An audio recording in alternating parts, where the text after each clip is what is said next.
All right. Tonight's conversation is entitled "The Steak Ain't Worth the Sizzle."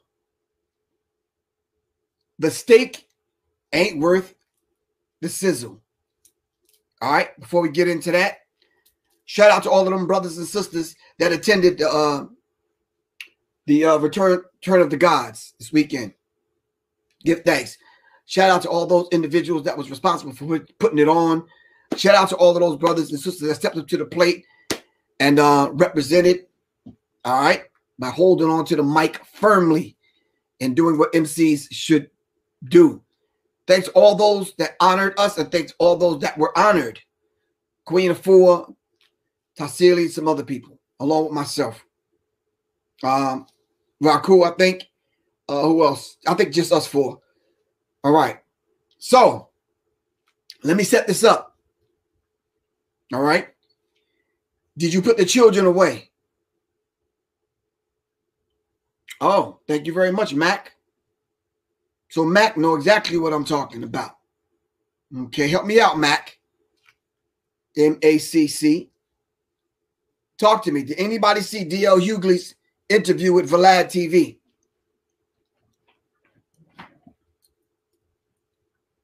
Did anyone see D.L. Hughley's interview with Vlad TV about Professor Griff?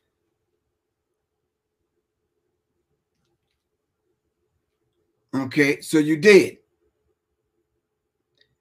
Oh, Mr. Jones, Lamar Jones, we need to talk, bro. Call me a little bit later on. Yeah, I went down there, man, but the line was so long, man, I had to go home, bro. But we'll talk about that. Lamar, I got you, bro. So you didn't see it? Nope. So what I'm going to do, for the next 5 minutes, I'm going to play it. Okay? Okay. Now, oh, you didn't see it either, Quan. Okay. So I'm just asking the people, should I be a little bit disturbed? Should I be a little bit bothered? Should I be a little bit upset? Should I be a little bit of anything? All right. He is a man. On one hand, I'm talking about Vlad, the Russian Jew. All right. Here's a man that don't know me.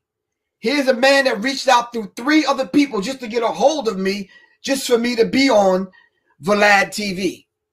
I didn't really know what the platform was, because I don't really get it. I saw Lord Jamar on there, and I love Lord Jamar. So I said, okay, if Lord Jamar is on there, then it must be cool. Let me go. I went, and y'all saw the Public Enemy interview with Professor Griff on Vlad, right? You saw that. Some strange reason, Vlad put the interview back out when the whole shitstorm happened with Nick Cannon. Why Vlad did that, I don't know. But all of a sudden now, everyone's coming up out of the woodworks now and want to talk about Nick Cannon and Professor Griff. All right. And why do these comedians and all these other people feel that they have to answer them particular questions when they are talking about a situation and individuals that they don't know? Let me not say that. Both of them, the 5 people I saw on there that mentioned my name, well, mentioned the situation, not my name. D.L. Hughley mentioned me in a very distasteful kind of way. And I hope somebody that know this Negro is watching so you can take this and send it to this Negro. And I need you to get my fucking name and my phone number right. It's G-R-I-F-F, Griff. All right? My phone number is 678-557-2919.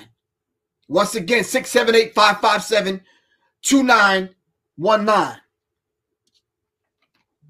So Vlad had me on there. I did what I said, did the interview, whatever. But he replayed it and put it out when the shitstorm happened. And now he's inviting all the other people onto his platform. And now all of a sudden, Professor Griff becomes the litmus test. Okay, I got you.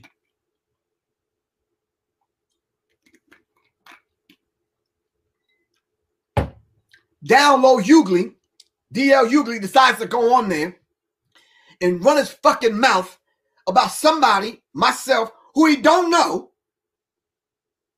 He don't know. And we're going to get to the bottom of that. Because you don't know me, dude.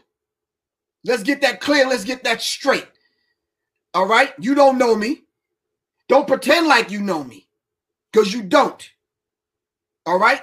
So now, so you go on there, you talking to a fucking white Russian Jew about a situation you know absolutely nothing about. But what I can say, in all honesty, in truth, if I'm being transparent and very real, right, to you guys, when I heard it, Vlad didn't have anything negative to say about Professor Griff. Did y'all hear it?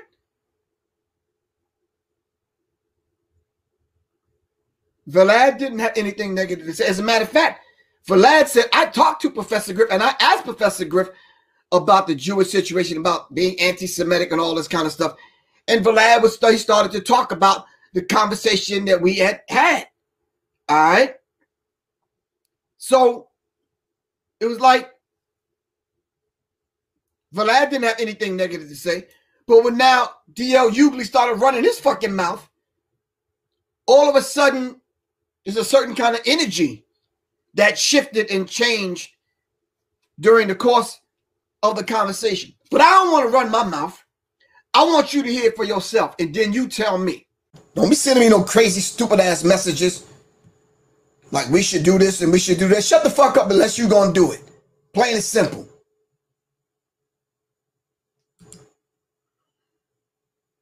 Dusty-ass niggas don't run shit in America but they fucking mouths. Don't own a goddamn shoestring factory, but you want to tell people like me and Nick we should have our own and we should have our own infrastructure. Shut the fuck up. Plain and fucking simple. Shut the fuck up. Motherfucker said I'm not the one to mess with today. Shit, I wasn't a motherfucker to mess with yesterday. Fuck y'all think this is? Well, you know, you mentioned Nick Cannon. And this is a weird one for me because Nick is actually my friend. Yeah, and who's been on my show tons of times. Me and him, he's helped me through some personal issues in my life. I helped him through some personal issues. We've talked probably on the phone as much as we've talked on camera. Sure. And then he did that interview with Professor Griff.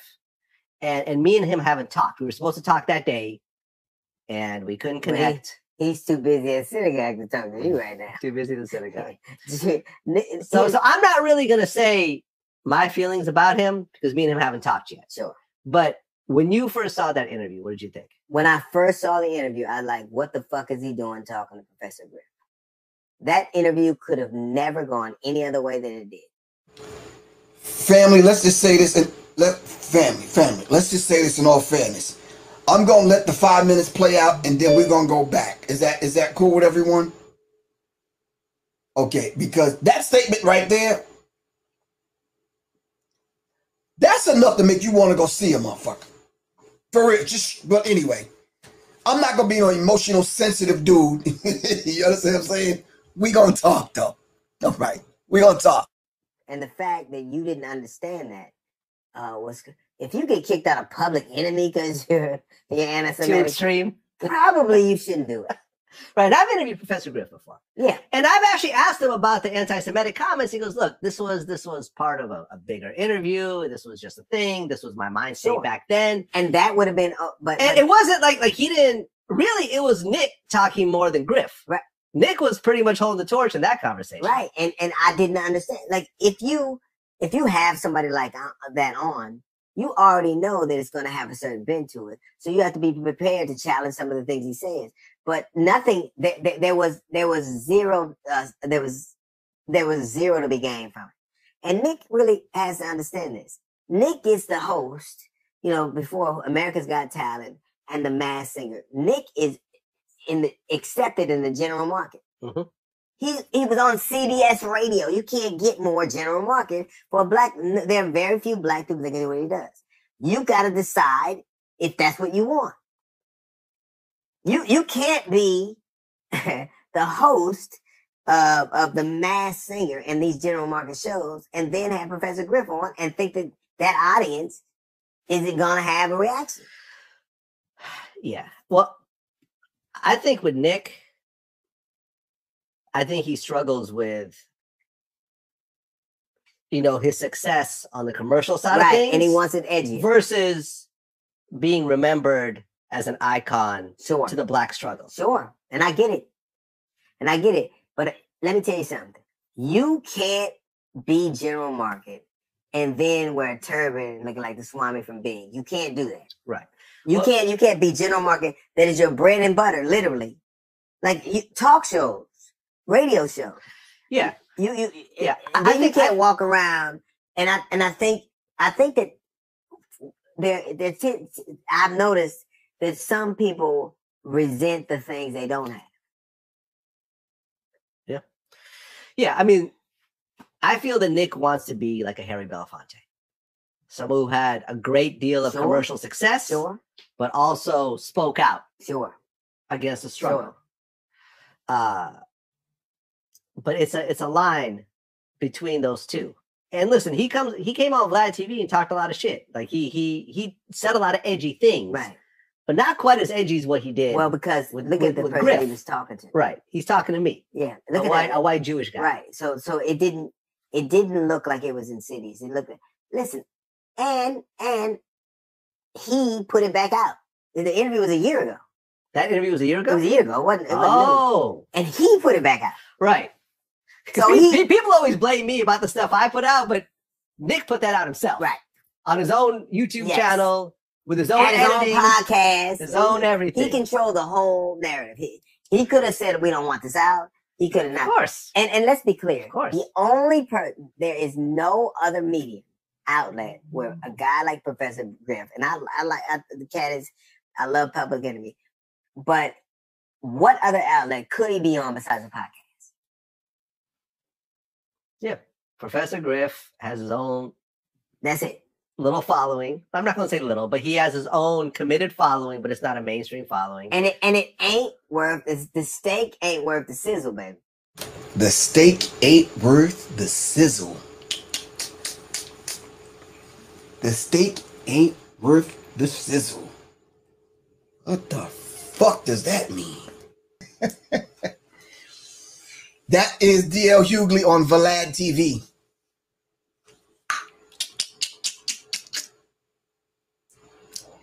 Give me a second, family.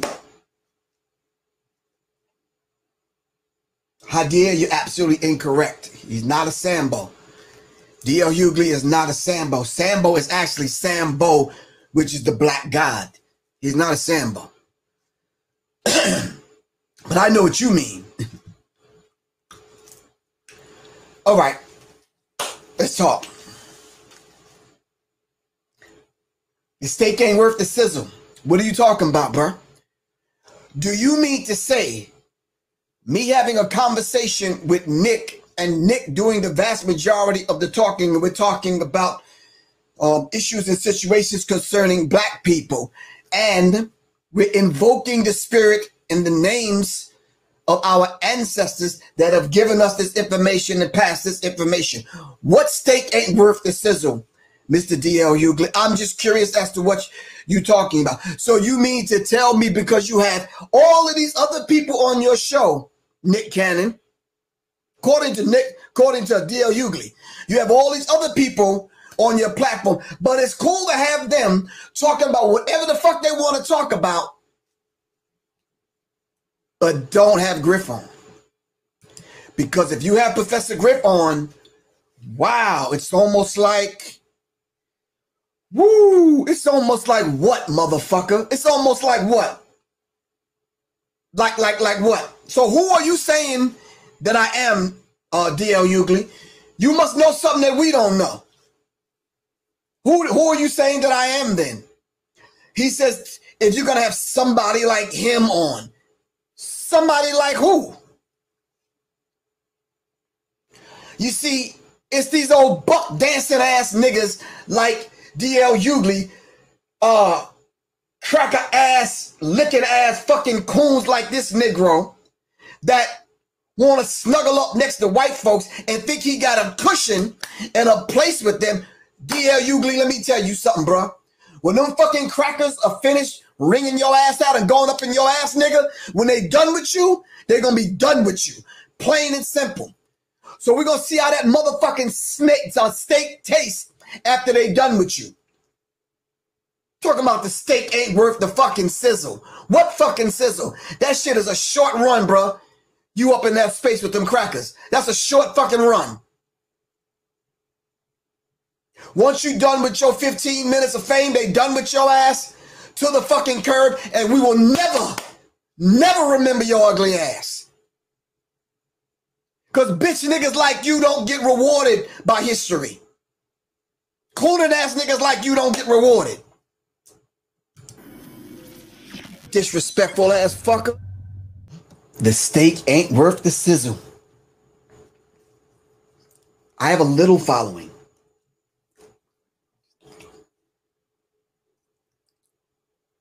Out of the millions of people that my life have affected, I got a little following, just a little. When the shit pop off, Mr. D.L. Hughley, Mr. Vlad TV, we'll see how little my following is. Bring it, motherfucker. Let's just see how little it is. Let's see how little it is.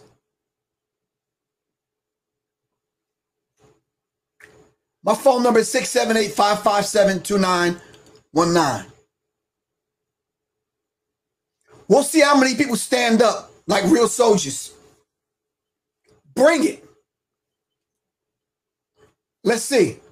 I'm begging you motherfuckers, put it to the fucking test. Come on. If this little Professor Griff guy is so minuscule and don't really mean much and he has a tiny little following, why is it that my presence put fucking fear in the hearts of these grown motherfuckers with money and fame and all these big followings? Why my name put fear in your heart then? Why my presence put fear in your heart? What is it about Professor Griff with his little following that puts fear in your heart then? If I'm an insignificant nude agenda, if I'm just this, yeah, whatever, why when my name is mentioned, you motherfuckers scurry along and get fucking scared? I'm waiting to hear. Talk to me. What is it then? I'm waiting to hear it. What is it? The steak ain't worth the sizzle. Thank you very much, Mr. D.L. Hughley. Really appreciate that. I will be waiting. I'll take you and Charlemagne the God, both of y'all at the same time. Come on. Let's make it happen. And if you want to bring 4 or 5 more flunkies with you, let's make it happen. Me and Nick Cannon have yet to have another conversation. I'm putting a document together to send to him, as y'all already know. I'm not going to break my word to him. I'm not going to break my word to you. More so than that, I'm not going to break my word to myself and the Creator and my God, all right, that I pray to. I'm not going to blast Nick on any platform or any interview that I do. I've turned down over a dozen interviews because I'm not talking to anyone